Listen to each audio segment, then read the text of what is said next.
200 કરોડ ને કે 15,000 કરોડ રૂપિયા, અને તેમ છતાં પીએચસીમાં ડૉક્ટર ન હોય, સીએચસીમાં ન હોય, ગામડાનું હેલ્થ સેન્ટર હોય એમાં મિડવાઇફ ન હોય.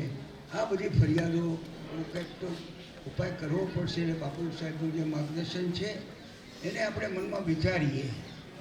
આપણે બાપુ સાહેબ કહે છે એ પ્રમાણે એમને એમ નહીં, પણ એની અંદર વિચારીએ કે ત્યારની સરકાર કેવી હતી, અત્યારે કેવું વાતાવરણ છે.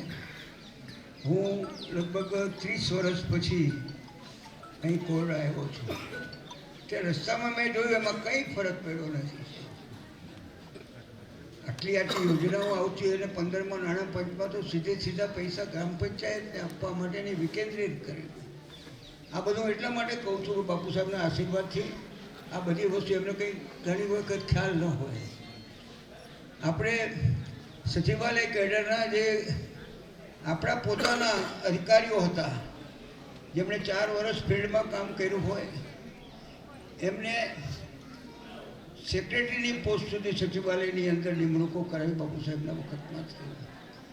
અને એ પછી ગેસ કેડર, હમણાં આપણે જે તાલીમની વાત કરી ને પીએચસીમાં ને બધામાં, તો આપણે ત્યાં ડેપ્યુટી કલેક્ટર અને ડીવાયએસપી સાથે નોકરીમાં જાય તો ડીવાયએસપી ડીઆઈજી થઈ જાય, તો ડેપ્યુટી કલેક્ટરને કોઈ પ્રમોશન ન મળે, કારણ કે એક જ ગ્રેડ એનો પગારનો હતો.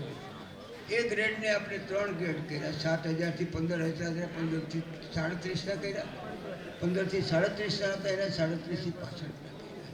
અને એ પછી આઈએએસ થઈ શકે. એટલે આવા કેટલાય ફેરફારો બાપુ સાહેબના આશીર્વાદથી અમે લોકોની વચ્ચે, હું એક નહીં પણ બાપુ સાહેબની સાથે રહેલા તમામ લોકો છે ને, નાનુભાઈએ જે રીતે સંસ્થાનો વિકાસ કર્યો, આગલા તમે ગામોમાં જુઓ નહીં આવો તો પરમ શાંતિ અને નૈસર્ગિક વાતાવરણ, અને એની અંદરના વિદ્યાર્થીઓ, મારા વિસ્તારના પણ કેટલાય પરિવારોના વિદ્યાર્થીઓ અહીં ભણી ગયેલા છે, મને ખબર છે. અને એટલા માટે વિશેષ આકર્ષણ મને આ સંસ્થા પ્રત્યેનું રહ્યું છે.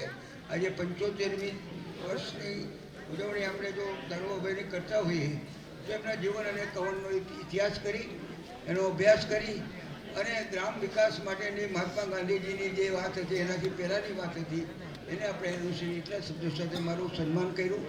એને લાયક બની રહ્યો આપણા સૌનો આશીર્વાદ માગું છું. ધન્યવાદ. ભારત માતા કે જય. જય જય ગરવી ગુજરાત.